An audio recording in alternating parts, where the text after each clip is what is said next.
a little more details on the struggle so far. याच्यामध्ये काय झालं, आज हरित लवादाच्या हे लक्षात आलेलं आहे की नाशिक म्युनिसिपल कॉर्पोरेशन जे आहे ही अत्यंत चालाखीने आणि वेगवेगळ्या क्लुप्त्या करून वृक्षतोड करत आहे आणि ती बेकायदेशीर आहे. त्याच्यामध्ये पहिला मुद्दा की नोटिसेस अशा पद्धतीच्या काढणे की त्याच्यामध्ये झाडांची संख्या नाही, झाडांचे डिटेल्स नाही, झाडांच्या स्पेसिस द्यायच्या नाही. आणि पहिली गोष्ट. दुसरी गोष्ट, याच्यावरती ऑब्जेक्शन्स मागवायची, हिअरिंग घ्यायची, मात्र ऑर्डर पब्लिश करायची नाही. ती ऑर्डर शुक्रवारी संध्याकाळी कधीतरी काढायची हळूच आणि शनिवारी रविवारी झाडं तोडायची. ही मोडस ऑपरेंडी मागच्या 7 दिवसामध्ये इतक्या प्रकर्षानं सुट्ट्यांच्या काळामध्ये त्यांनी राबवली आणि 1500 पेक्षा जास्त झाडं तोडलेली आहेत. त्याच्यानंतर तिसरी गोष्ट, हे न्यायालयाच्या कुठल्याही मॅटरमध्ये यांनी आतापर्यंत रिप्लाय दाखल केलेला नाही. आज तिकडे धावत पळत वकील आले, आम्ही रिप्लाय दाखल करतो, अगोदरची तारीख द्या, हे करा. अरे नोव्हेंबरमध्ये मॅटर दाखल केलं, कोर्टाने आदेश दिले, आपण दाखल केलं नाही. त्याच्यानंतर पंडित सरांनी हायकोर्टामध्ये दाखल केलं, त्याला तुम्ही रिप्लाय दिला नाही.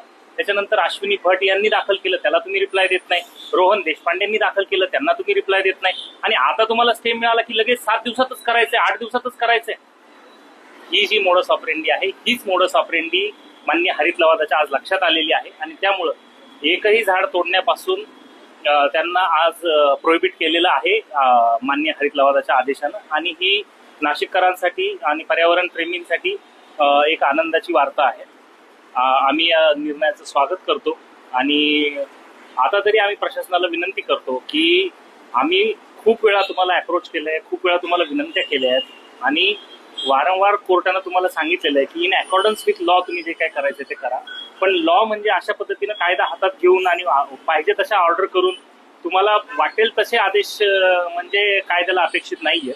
तुम्ही त्याच्यामध्ये सारासार विचार करून रिझनिंग दिली पाहिजे आणि आवश्यक असेल तरच वृक्षतोड केली पाहिजे. फक्त कोणा मिनिस्टरला खुश करण्यासाठी जर का अधिकारी वर्ग काम करत असेल आणि त्यांच्या निर्देशानुसार काम करत असेल तर माननीय मुख्यमंत्र्यांनी याच्याकडे मध्ये लक्ष घातलं पाहिजे. पर्यावरण मंत्री तर कुठे अस्तित्वात आहेत असं आम्हाला दिसत नाही ह्या सगळ्या पर्यावरण प्रेमींना. आणि सततची लढाई आज 10 वर्षापूर्वी मान्य हायकोर्टाच्या आदेशाने वाचलेली झाडं तुम्ही काल निर्लज्जपणे तोडलेली आहेत.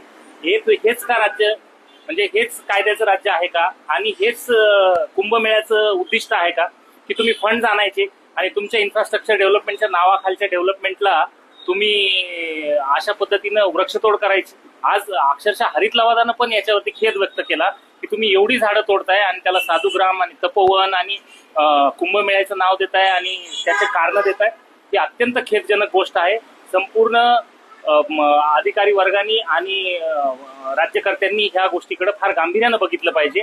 कोणाच्याही आदेशानं तोडलेलं 50 वर्ष 60 वर्ष जुनं झाड उगवून येत नसतं आणि त्याच्यामध्ये कसल्याही प्रकारची हायवे करून अशा प्रकारची झाडं तुटू देणं योग्य नाहीये. तर तुम्ही याच्यामध्ये काळजी घ्या. अशा प्रकारे गरज नसताना झाडं तोडू नका, हीच आमच्या सर्वांची विनंती आहे. थँक्यू. बरं, झाडं न तोडताही विकास होऊ शकतं का? डेफिनेटली. आता काय माहितीये का, एक तर विकास याची संकल्पनाच चुकीची मांडण्यात आली. इन्फ्रास्ट्रक्चर डेव्हलपमेंट म्हणजे विकास नाही. विकास हा इन्फ्रास्ट्रक्चरच्या माध्यमातून करायचा असतो. पण या ठिकाणी कसल्याही प्रकारचं प्लॅनिंग दिसून येत नाही. अतिशय करप्ट असलेले शेखर सिंग ज्यांच्या नावाने आजही PCMC मध्ये खडे फोडले जातात की हे जाता जाता काहीतरी कितीशे तरी कोटींच्या फाईलवरती सह्या घेऊन गेले, त्यांना तिकडे बसवलेलं आहे. त्यांनी कसलाही प्लॅन न करता आज देखील कोणाला पब्लिश केलेला नाहीये कुंभमेळ्याचा प्लॅन. अशा परिस्थितीमध्ये तुम्ही काय नियोजन करताय? फक्त झाडं तोडणंच नियोजन आहे का तुमचं? आणि अशा परिस्थितीमध्ये तुम्ही मनीषा खत्री मॅडम, तिथे आम्ही वारंवार समजून सांगतोय की तुम्ही कायद्याचं पालन करा, तुम्ही कायदा पाळा. तुम्ही तिकडे 10% 20%च्या कमिशनमध्येच बेजार आहेत सगळे. हे चुकीची गोष्ट आहे. तुम्ही जे करायचंय ते चांगलं करा. तुमच्याकडं तुम्हाला आज पाणी उलट्या दिशेनं न्यावं लागतंय. ही उलटी गंगा जी व्हायला लागली आहे ना, ही तुमच्या पापामुळे व्हायला लागलेली आहे, शासनाच्या आणि प्रशासनाच्या. याच्याकडे तुम्ही जरा जबाबदारीनं बघा. नाहीतर तुम्ही बालगोदावरी अशी झाकून ठेवली नसती. तुम्ही निदान ह्या कुंभमेळ्यात तरी पुढच्या कुंभमेळ्याचा काहीतरी विचार केला असता. एक 10% तरी रक्कम पुढच्या 12 वर्षाच्या प्लॅनिंगसाठी केली असती. पण इतकी खुजी तुमची प्लॅनिंग आहे, इतकी तुमची विचारांची वृत्ती खुजी आहे की तुम्ही आत्ता किती ओरबाडता येईल याच्यामध्येच सगळे मगरूर दिसतात आहेत. याचा तुम्ही मतदार समजून घ्या आणि जे काय आहे ते थोडं पर्यावरणाच्या दृष्टीनं, हरित कुंभ नुसतं नाव दिल्यानं हरित होत नसतो.